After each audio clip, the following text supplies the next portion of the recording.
Welcome to the Frugal Frau. I'm Sukey, your host, and today I have on my lap our shop assistant, Jaeger. Say hi.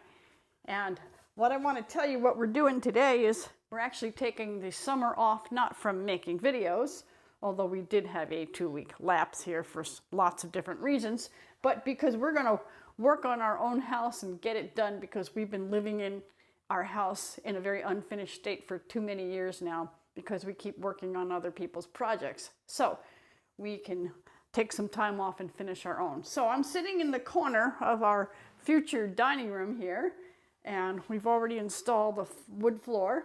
Now we didn't make this floor, we actually bought that, we cheated. And I'm sitting here in this corner bench because I wanted a corner bench to go all the way around, and yes, it does even cover up the window a bit, but the windows are double hung, so that doesn't matter. And yeah, I'll get rid of the beautiful piece of cloth I hung up here at some time in the distance when we're not working in here and creating a lot of dust. So Tom designed a framework for this bench, and he's going to explain that, and I have a lot of detailed pictures of how that frame goes together so that you can see how we did it. And we've already made all the panels for it, and I didn't video most of that because we have another video on how to make raised panels. We made it in 3 different pieces because we were using mostly scrap and very low quality wood, but that's okay because we're going to paint all this, so I'm going to antique it. So these, each panel is connected to the other panel by a slip lap or slip tenon joint. So, and the panels are free floating. They're not glued in. The only parts that are glued are right where the tenons meet these pieces here. So I've already finished the top pieces, which we are leaving natural. And I got this base piece on. And what this base piece does across here is it allows the rest of the bench to attach to it for hinges so that I have storage below because, hey, you can always use more storage, right? Now, this is the frame or the ribs for the back.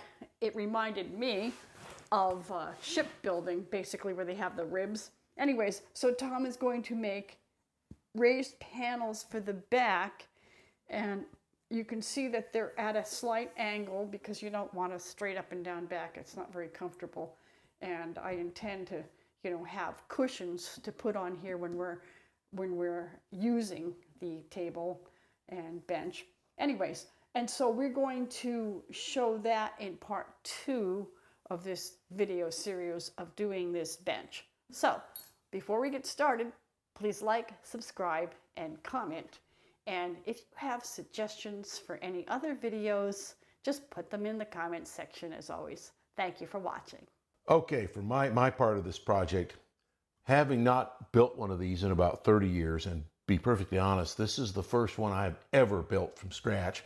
I had to figure out a lot of things, so I looked at several of these online and went and measured a few in various places that we thought were comfortable.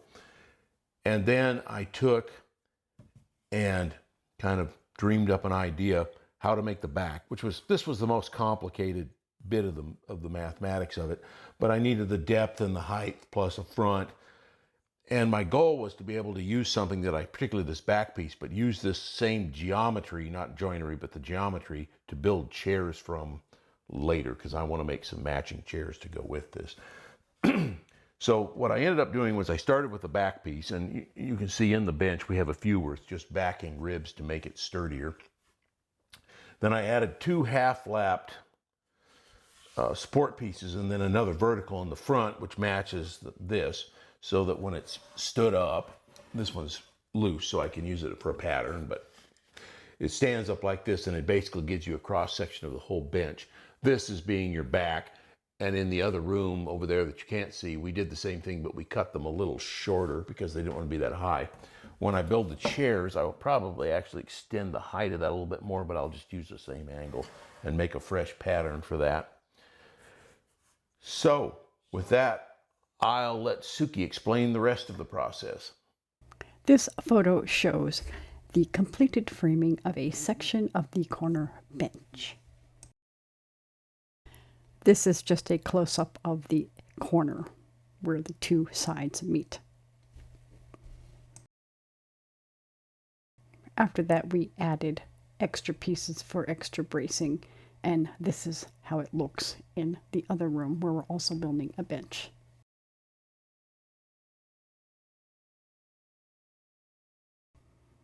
This is Tom gluing up the longest section of the bench panels for the base.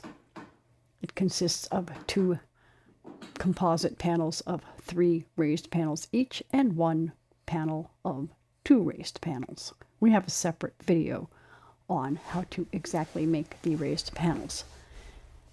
In this application, he is only gluing the actual tenons where they meet and the panels float.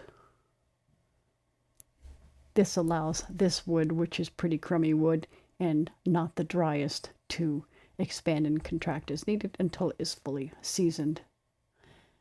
Typically, he leaves panels like this floating unless it's a very structurally demanding piece, such as a door.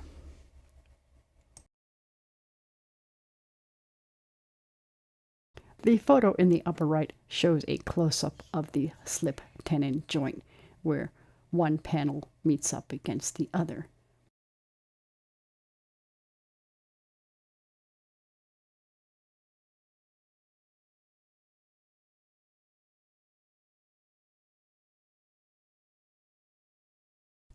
For these sequences, I used the phone on a lesser quality tripod, and so that's why there's some wiggling and disruption with the stability when Tom is using the mallet.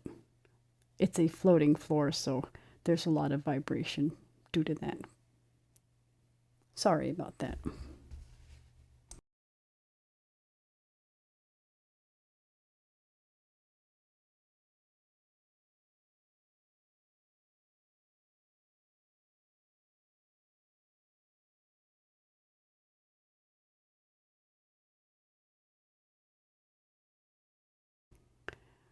To secure the tenons, in addition to the glue, Tom made wooden nails.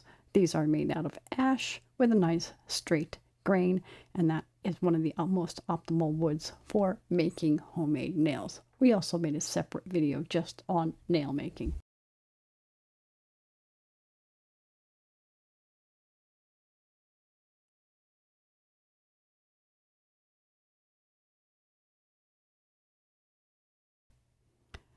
Here, Tom is installing wooden nails in one of the other shorter panels. The holes are pre-drilled with a 1/8 inch drill bit, and then the wooden nails are pounded in. Drill all the way through and make sure the nail goes all the way through. That one was a long one, so it bent over. That's not a problem because it did go all the way through. Then trim off the excess however you desire. Tom is using a pair of dikes to get most of the waste off.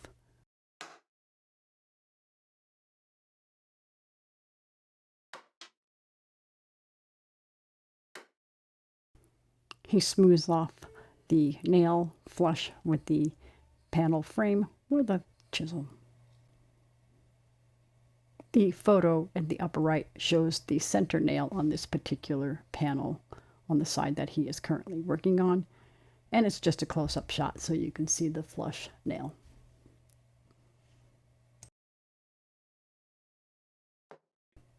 In order to move the long panel to the dining room from the workshop, we had to clamp it to a board because there was some flex in it due to its length, and the two of us brought it up there, and now I am assisting him in installing it.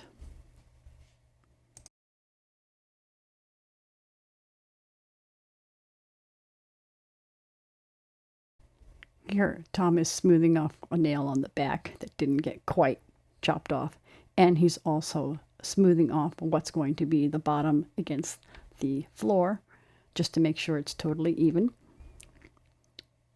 So If your panels have slight irregularities in right after you finish them, that's not a problem because right before installation you can smooth it all off, whether it's the top, a side, or the bottom, that is the edges, and then you can fine tune and dial it in to the exact position that it needs to be and the smoothness so that everything lines up with the frame, etc.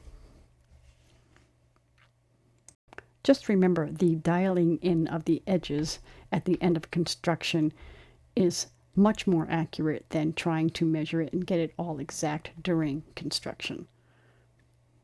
So it's okay to make your panels a little bit sloppy in that regard because you will true them up at the very end when you install them.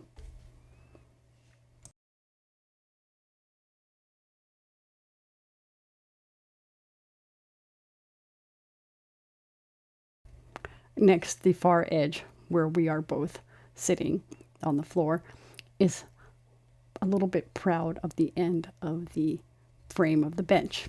I think it was about 1/16 of an inch proud. So Tom has marked it, and now he's just going to flip it up and use the bench frame as a workbench to trim it off with a plane.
Well, Jaeger is just insisting that I throw this ball for him. He's such a good dog that, well, I succumb to his cute little face and that cute little wagging tail, and I threw the ball for him a few times.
To attach the series of panels to the frame, Tom is drilling holes so that they are countersunk, and then he screws it in with a pretty sturdy T25 bit screw. After he's finished with this, I will go behind him and put plugs that he made with his plug maker and pound them and glue them into the holes, and then I chisel them off and smooth them flush with the surface of the frame.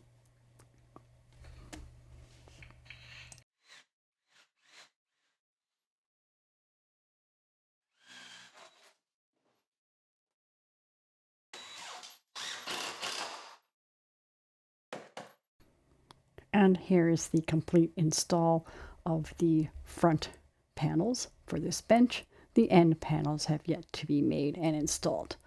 I placed the tops on it just so you could see how it all looked, although the tops have not been hinged to the other back piece that they attach to yet.